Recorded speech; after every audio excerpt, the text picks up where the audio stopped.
Now you're listening to Fantastic Formosa with Joh Abrams in Taipei.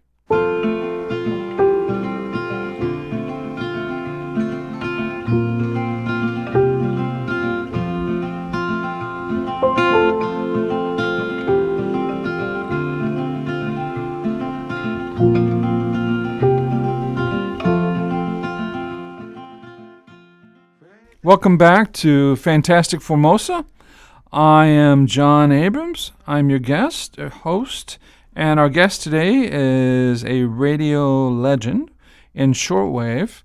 And Keith, we're going to, I don't know, Keith, do you want us to use your last name too?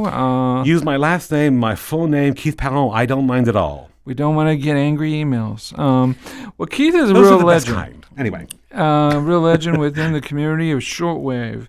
And the shortwave community is very small. And that means that a lot of people are, what do you call it, Keith?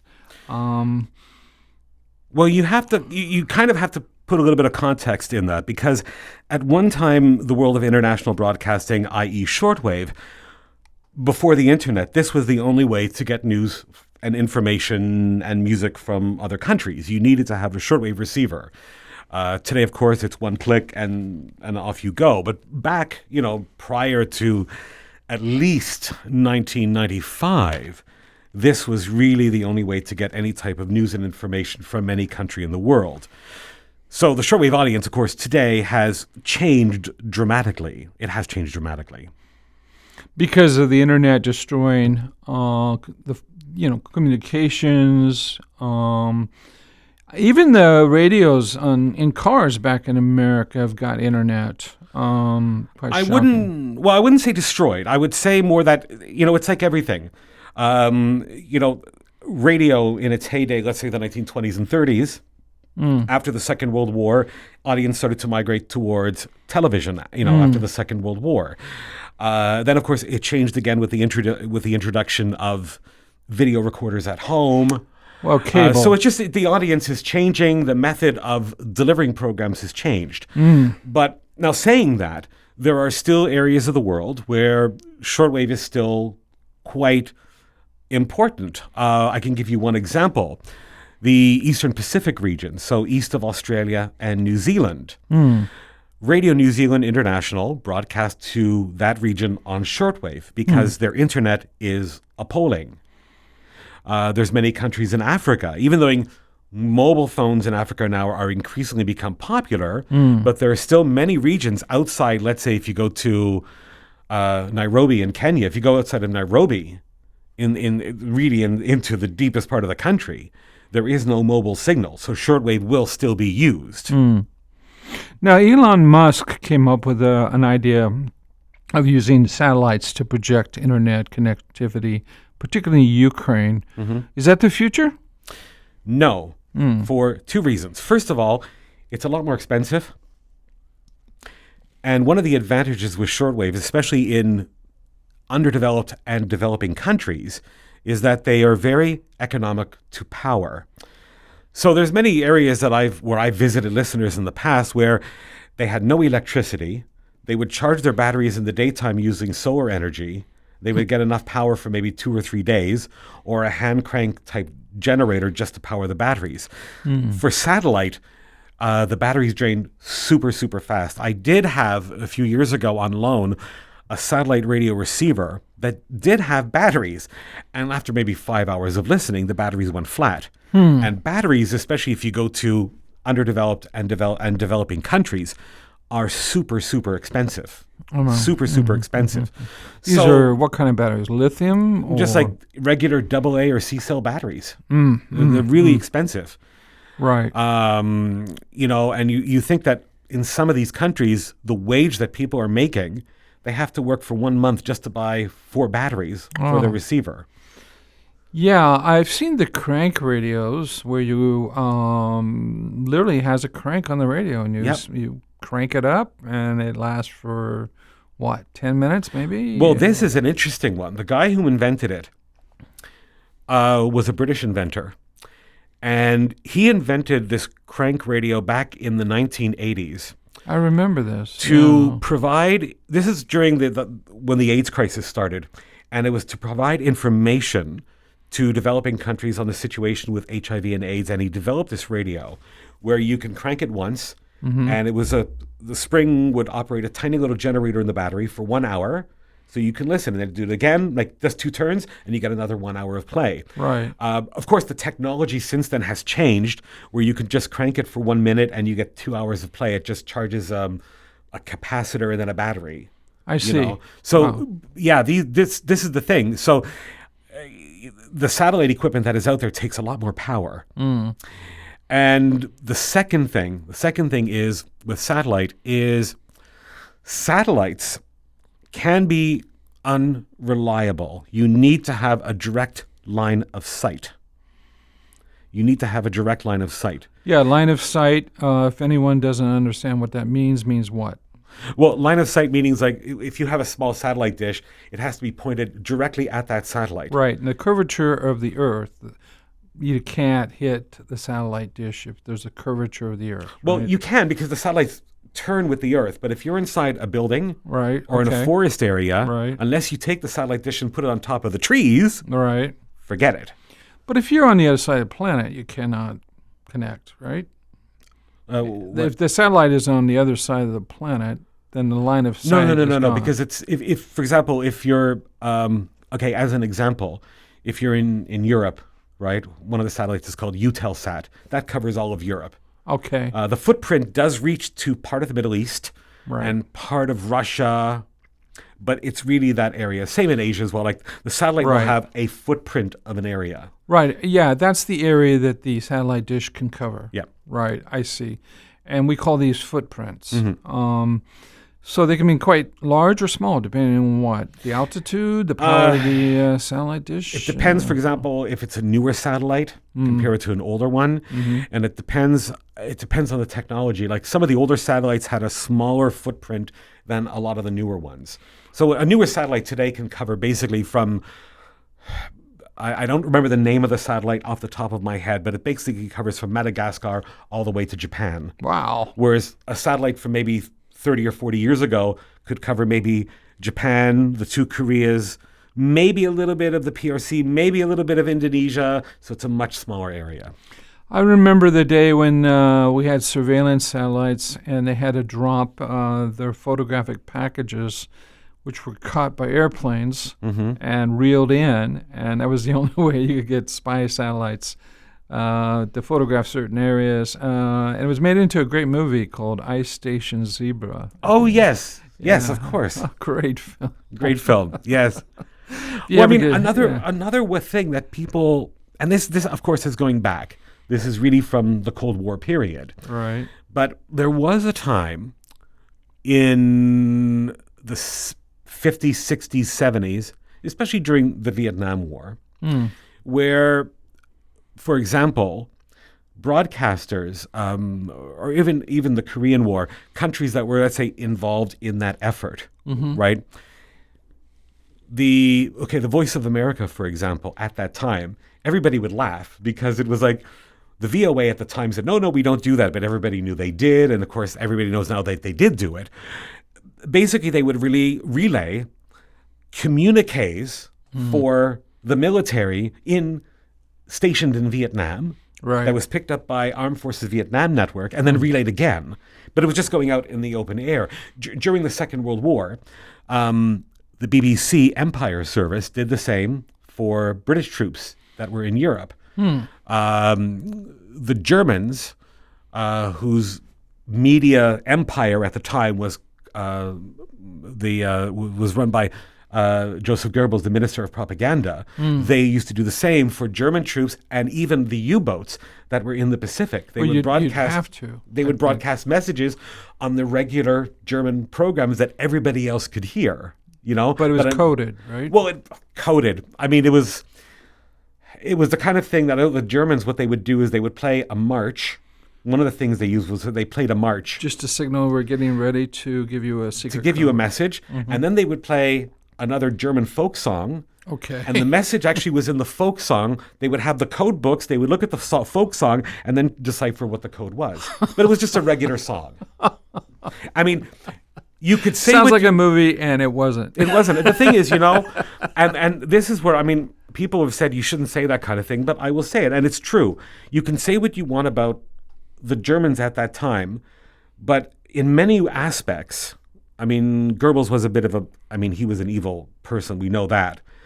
But how the Germans did radio and propaganda is brilliant. Some of the stuff that they did back then, all countries are doing today. Right. It became like a book. It's a bit like the German director Leni Riefenstahl, who did the Olympic film and then the Nuremberg Rally. Right. Modern directors look at what she did in those two films and go, what she did, she broke new cinema techniques and cameras and everything. It was brilliant. Putting the message aside, I mean, you can't... She was also destroyed afterwards, right? Well, she was destroyed afterward, but she made a bit of a comeback later on. She said just in her art form. Well, she had a couple of she was a very successful photographer through the 60s. Really? Yeah, successful photographer, independent filmmaker in the 60s and 70s doing documentaries. Did she ever understand what she was doing regarding these Nuremberg things? Or it was just a job? I mean, this is where I have to say I actually believe her. Okay. Right. Even Steven Spielberg, who's Jewish himself, he also said he believes her as well. That there were some people that were just so naive and angry, and she just wanted to work in film. Yeah, and it's your first job, or maybe it's not your first job. And when you imagine this, you're a new director. And somebody comes to you, Goebbels, and says, you can spend as much money as you want. Right. And you're a new director. And, I mean, how many people would say no? I mean, I think that she admitted, of course, later on that there was part of her, like, she never joined the Nazi Party. Right. Okay. She never really associated with high-ranking Nazi officials unless it was a film premiere. She was forced to go to these She was forced to go to them. That's why I say... I kind of believe her. It's not like somebody, let's say, like William Joyce, right? Lord Haw Haw, right. Or Mildred Gillers, right? Who did programs for Reichsstadtradio, which was the German overseas service during the Second World War. They were, they were real Nazis. But they were more Nazis than the Nazis sometimes. But she made those films before they actually went really pushed into Poland, right? This is before. Yeah. And she probably didn't realize that they were taking this stuff seriously. Well, the thing is, though, it's funny because before the Nazis entered Poland, right? The films those two films that she did won a lot of awards. In Hollywood, or well, no, they won awards in the U.S., my God, in Canada, the U.K., and France, and then of course the Second World War happened, and then the awards were withdrawn. Right. Because it's the kind of thing like as an old East German director once told me, he said she made these films, but then the Ministry of Propaganda in Germany at the time used them for propaganda purposes because she didn't control them. Right. She made the films, handed them over. And then they used it for evil purposes. So it's like, if she had control over it, maybe she could have like snuck the films out. Isn't that sort of your philosophy after 35 years of radio? Is that you want to control the product? Well, I am a control freak. And I was told very early on by mentors of mine that the best way and the best thing you can do is to control everything that you're doing. And everything that you're doing is basically being involved in every aspect of the production. So everything from, let's say, the production of it, the editing of it, and so on and so on. Now, I was lucky because how I got into this business is like I said, it was one of those situations where I was just at the right place at the right time. It's a cliche that's true sometimes. And how I got hired at Radio Netherlands, it's because, I was like 15, 16 years old. I wanted a summer job. Of course, I had nothing to do with, I didn't know what to do with radio, but Radio Netherlands was not far from where we lived. And I knew that they always hired students in the summer. Now, I didn't just walk into Radio Netherlands. I knew that Radio Netherlands, just 1 minute walk from the main building to the gate, there was a bar outside the gate called Studio 13 that was opened up by one of the sound engineers. And I went there, ordered a few drinks, played pool with them, and they said, "Oh, interesting. If you're looking for summer," that's how I was brought in. Okay. And my first job there, I think the best jobs in radio are what I call the bottom of the barrel jobs, which is like right now what we're doing in the studio, in front of the microphone is the best job. Right. Management side, I'm not interested in. So they said, look, if you want a summer job, you can work in the archives. And kind of like, it's like mail delivery boy. So if the producers need a tape, because everything was on tape, you have to deliver it to the offices, tapes that they're finished with, you bring them back. If they need music, pulling the albums out, bringing it. That's what I did. And I did that in the summer. And then if I had like a night shift, like from 9 o'clock at night to 6 in the morning, studios like this were free. So I'd come in, play with the equipment. Engineers would go by, "We've never seen you before. What are you doing?" "I want to learn about it." They would come in and show me. And then I did that for like 2 summers, and I was in high school. And then when I graduated high school, Radio Netherlands said, "Do you want to join us full time?" Money. Yeah, come and join us. I said, "Oh, I don't know much." It says you'll learn on the job. And then because I had access, the producers and directors were there every day. I started, if the studio was free, I'd go in and kind of like make mock programs. Sometimes they would hear it and go, "Interesting. Would you be interested in trying out for this?" And I'm like, "I don't know what I'm doing." They say, and they would say to me, "We didn't know what we were doing either." Radio is one of these things that over the years, I have met people that have come from broadcasting schools. And to be perfectly honest, I thought they were the most useless people on the face of the earth. Okay. Because you cannot learn about broadcasting in a classroom. Right. The way you learn it is from doing it, making mistakes, having people who know what they're doing, showing you how to do it. Right.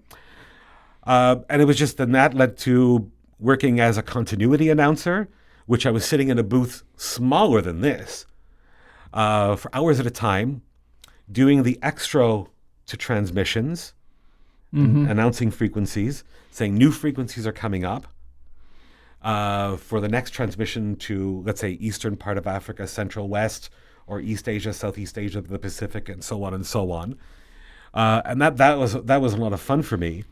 And I remember the producer that said to me one day, "Come with me." His name was Pete Myers, and I'll always remember this guy.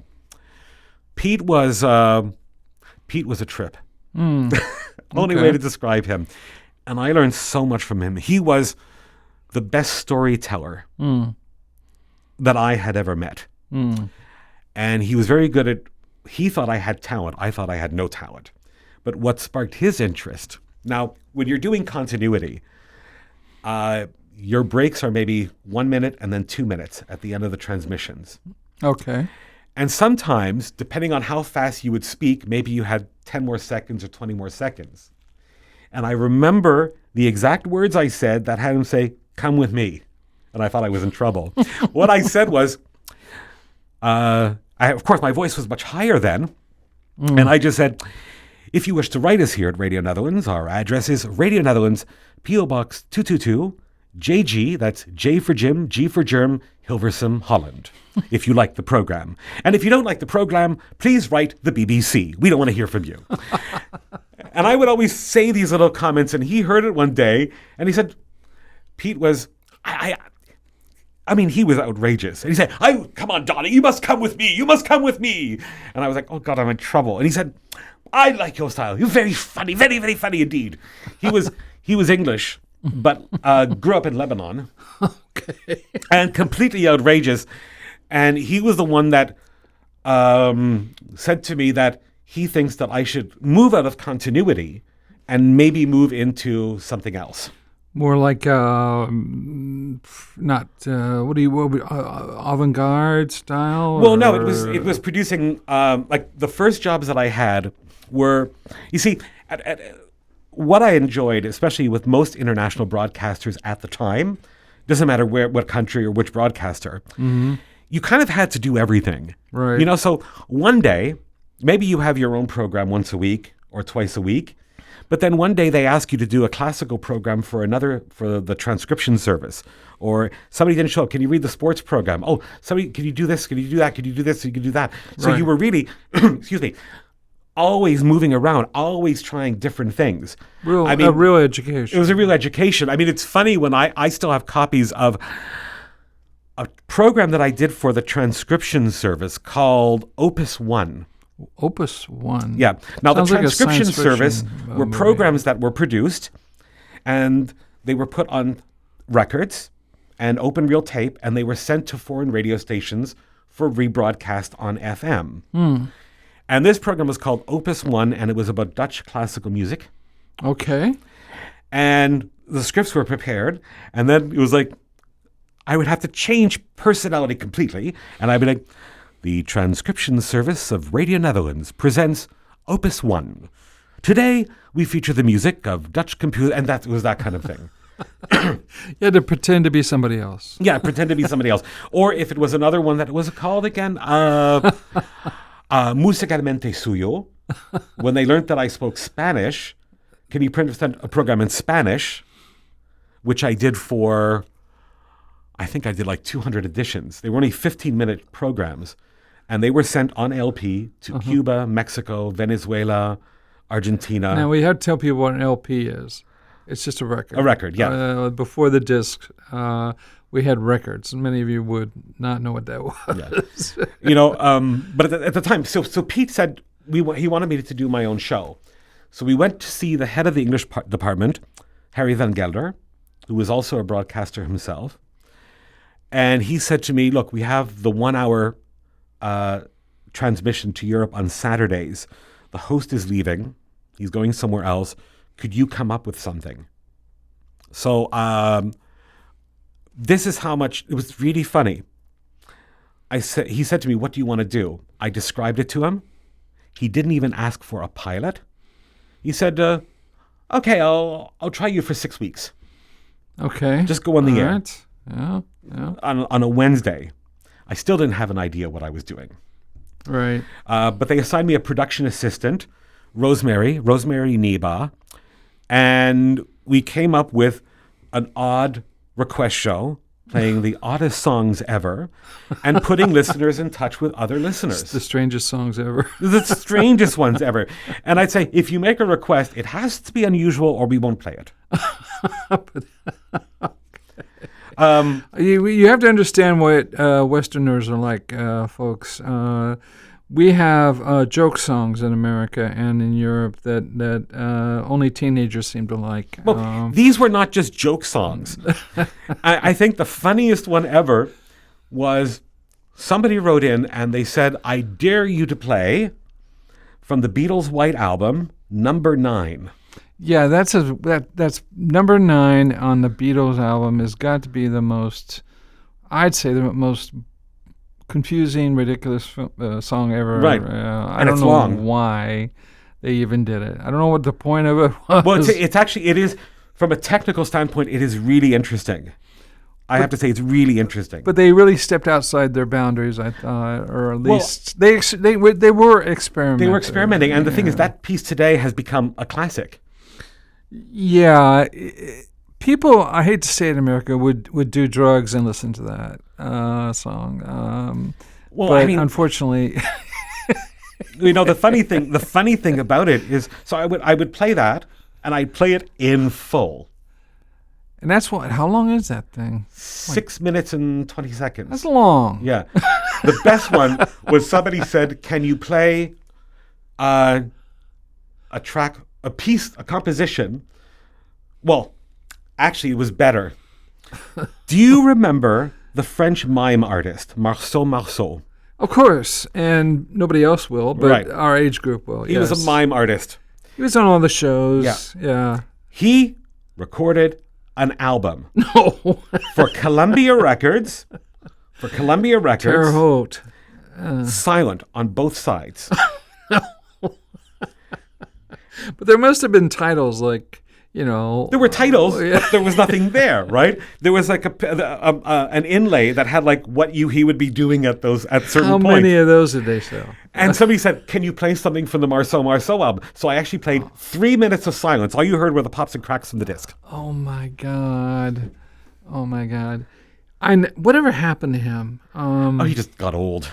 He was a guy he was one of those guys in the park back in the day that looked like he would pretend he was washing glass and there was no glass there, or he would be looking in the mirror and there's no mirror there and people would surround him. He did strange things and it looked real, like there really was glass there. I can't remember the other tricks he did. Well, it's mime, just performance art. I mean, it's, but...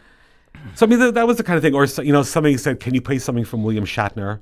Oh, yeah, he did. William Shatner, Leonard Nimoy. Yeah, they had their own stuff. I mean, the funniest, the best one I played, it still makes me laugh now, is a song by a British comedian. It's an old British pub song. Called the Marrow Song, like the vegetable, the marrow, right? And it's performed by Kenneth Williams. And he did it he had a popular single with it in the 1960s. And it was popular on BBC Radio. And the BBC loved the song. They played it so much.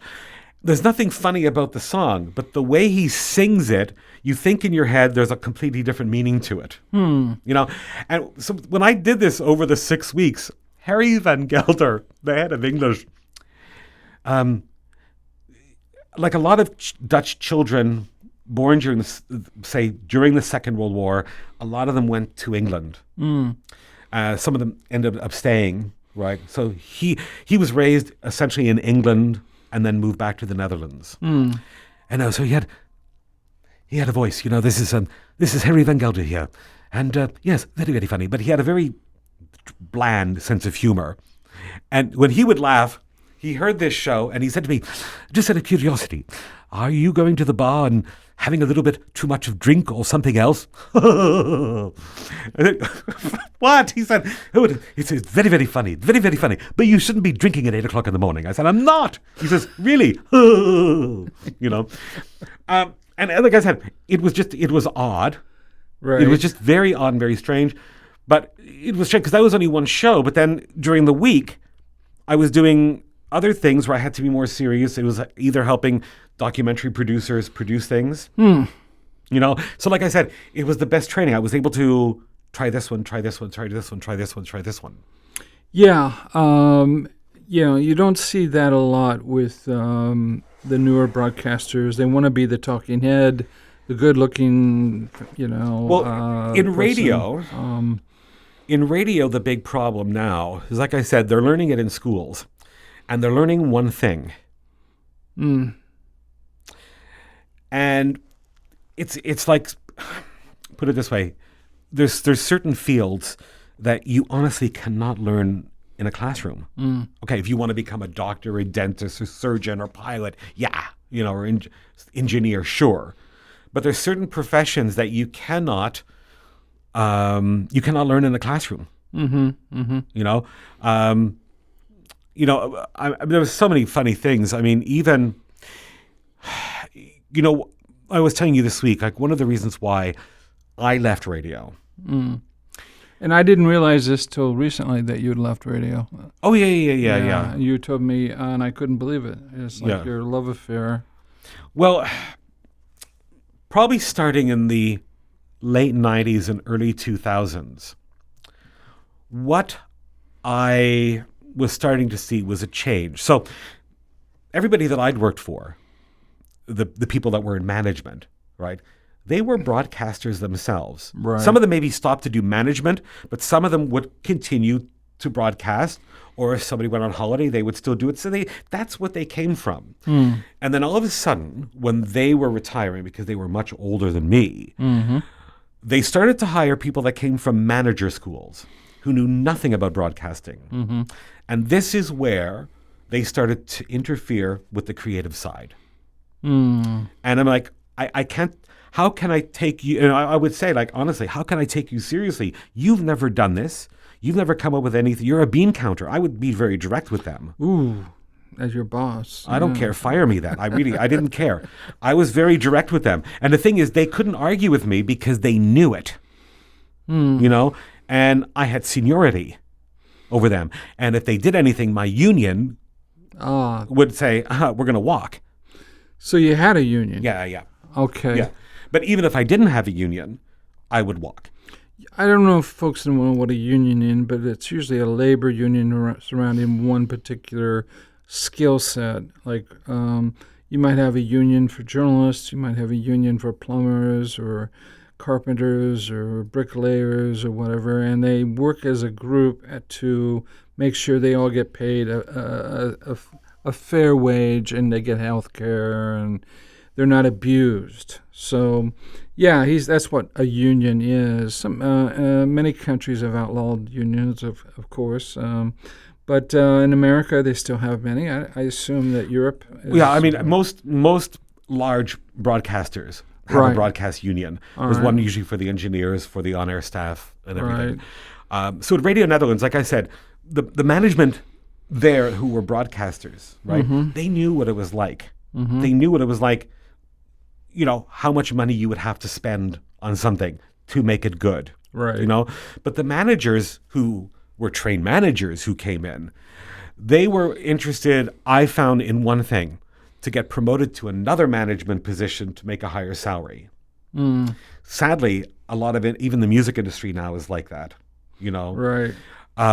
So that's when I'm like, no, I think it's time to leave. So I switched over to doing television work. I'm now basically on contract only with one UK production company, working on the production side. I like it because it's always the same people. It's been even this, before I joined them, was the same people there for years. And we do really hard work for maybe 3 or 4 months a year, sometimes less, and then I take the rest of the year off. Are these documentaries? They fall into the category of factual, not documentaries. I don't really want to say, but all I can say is that it is a series. Actually, it's 2 series. Sorry, I hit the microphone with my finger. You're the expert. Flying hands. You're the expert. So it's actually 2 different programs that are available on Amazon Prime. Oh, really? They're available on Amazon Prime, working on the production side. Okay. I mean, you certainly can mention them. There's no reason why you can't, but unless we'll get in trouble or something. No, I won't get in trouble. Actually, you know, the thing is, I don't know what I should be mentioning it. Promotion. Okay, first one. You probably know them. I think even listeners that are listening right now would probably know them because they hosted the #1 car show in the world for years. Oh. Jeremy Clarkson, James May, Richard Hammond. All right. Back in 2010, I first joined them. They needed somebody to be a production manager for a special that they were shooting. I think it was Vietnam. On? Vietnam special. So I On went cars? to Vietnam. Or It was a just- Vietnam trip that they were doing. Oh, okay. Was it Vietnam or Burma? I don't remember now because that was some time ago. Did you go? So I went there and managed to fix up locations and everything. Remember where you were. Well, no, it's true. Sometimes I just forget about it, you know. Actually, as a foreign journalist for 30 years, I couldn't remember what country I was in. Yeah, sometimes. but I remember I went there. I spent like 1 month looking for locations, how they're going to go, and everything. And then there were some other specials that followed. Then when they left the BBC to go to Amazon, I went with them. When James May started his new series, Our Man, the first series of 6 was in Japan. So I went with them, his crew in Japan, and it was for how many weeks? No, it was more than that. It was a few months, traveling right from the northern tip of Japan to the southern tip of Japan as production manager for that, and making sure that the producers, directors had the right hotels, and making sure people that were supposed to be interviewed would be showing up on time and all that. So and I actually really enjoy that because these people, It's always the same people. Good. We don't have to have meetings. We know what the other one is thinking even before we say it. Good. You know. So this is a well-greased machine. It works well, right? And everybody's very relaxed about it because the best moments are when things go wrong. Well, that tests your creativity, doesn't it, a little bit? It will test your resourcefulness. That's what I like. I like when they say, okay, come up with a plan, and the more outrageous, the better. And I'm like, okay. And I always say, are you sure about that? Because I can come up with some very outrageous things. But yeah, you can always cut it out later, of course. We keep the outrageous in because that's what, because, for example, when we were in Japan, James is funny. The thing about them, is that what you see on camera is not actually how they are. They're playing pretty much caricatures of themselves. James is a music authority almost. Richard is an engineering geek. Even Jeremy Clarkson they're very well read, and they can be very serious and discuss very serious topics. Of course, on camera, for it to be funny and to be entertaining, they have to be buffoons. They have to be three middle-aged men falling on top of each other. Because otherwise it wouldn't be funny. Of course, yeah. It's television. Who else have you worked with that we would recognize that's pretty famous? Well, the best advice I ever had in my life was from John Simpson. Now, who is that? John Simpson has been with the BBC since the 60s. Today, he's 87, 88, and he's the BBC News World Affairs editor. All right. And his advice to me was, he said, when you go and cover a story, don't get involved in the story, remain detached at all times, never show your feelings. Number two. Everyone breaks that rule now with this new generation. Everybody does. This new generation. Yeah. Oh, my God. Number two, never give your personal views on a story or anything, religion, politics, or whatever else. All right. Privately, that's different. Oh, yeah. Of course. And number three, he said, you're going to find out, and he is so right on this, the best interviews you'll have are with people you don't like. Yeah. And he said to me, I've had those same. He said to me, I asked him, I remember, why? He said, well, if you don't like them, find something in that, when you speak to them, find something that you may have in common with them, and then your view will change. Sure. Yeah. And I've been in that kind of situation before. Oh my gosh. I have experienced these things a million times. And I never lead off on a question. I always, when I was a foreign correspondent, I always made sure that the interview was really just a conversation. Yeah. And they were throwing all this technical data at me and stuff I could get off the internet. I'm remembering now. There's a very famous American jazz singer. She died many, many years ago by the name of Carmen McRae. She was like the legendary singers up there with Ella Fitzgerald. Oh, I know who Sarah she Vaughan. is. Absolutely. But Carmen McRae, this was in Cuba, and she would come down to Havana to play at the Havana Jazz Festival. And I had found out what hotel she was staying at and thought, I want to interview Carmen McRae. I think she died the next year. So I showed up at her hotel, the Hotel Nacional, and I got her room number, and I called her up from the lobby, and I said, Miss McRae, this is Keith Perron here. I'm doing a story for Radio Havana, Cuba on the Jazz Festival. I know you're probably really tired because you flew in.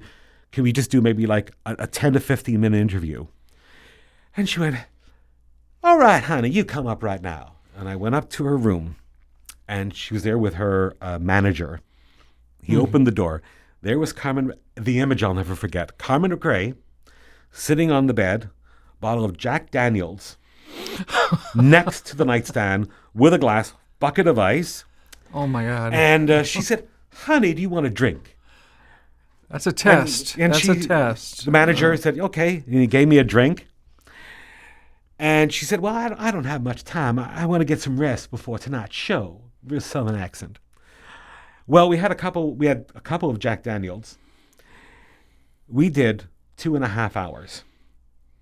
It was for me. It's something that today I have a special feeling about, because at one point she started singing the song "Summertime" that was made famous by Billie Holiday. I said, "What is your favorite Billie Holiday song?" And she went, "Summertime," and she sang me the whole song, sitting on the beds with Jack Daniels.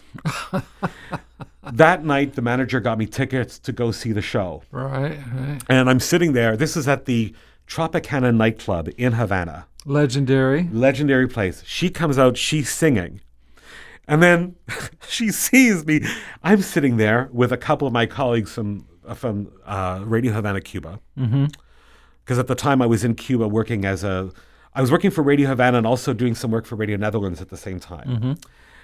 And then she says to the guy, "Put the lights on that table over there." And she started talking to us. We all kind of had to get up.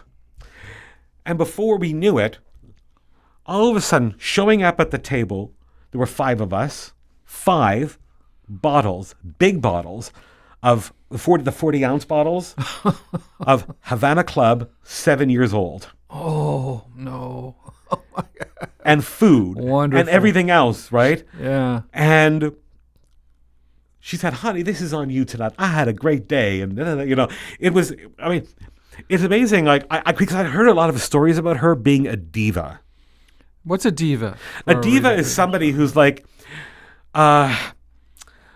who could be very difficult. Very difficult. Yes. Yeah. But I've noticed that people still beautiful. But still beautiful. And depending on how you go into the interview, they could become really a lot of fun. Yeah. There's an American singer who died just recently by the name of Steve Lawrence. He was married to Edie Gourmet for many years. They had a number of hits together. They were married for decades. Yes, I know them. Yes, of course. He was He was friends with Frank Sinatra, Dean Martin, Sammy Davis Jr., that whole crowd. And when I interviewed him 8 years ago, my lead question to him, because what do you ask a guy like this? Who's been there?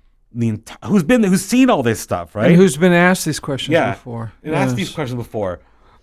I said, "Steve, I'm curious. I know that your father was a cantor. Oh, yeah. Did you get your training from the synagogue?" Jewish. So, yeah. Interesting. And he answered. He said, "Wow, that's interesting." And then we talked for like 10 minutes just about that. Yeah. And then he was so relaxed. And then he was telling me the funniest. It was just. And I'm thinking to myself, I'm really interviewing this guy? Yeah, then you're struck by the fact you're interviewing this legend. Yeah. Like I am in the same room, breathing the same air. We have to wrap it up, but we're going to continue talking here, hopefully in the next session. This is John, Fantastic Formosa. Keith, thank you for coming. Oh, you're welcome. All right. I hope to talk about your Cuba adventures. Okay. This will be great. Thank you.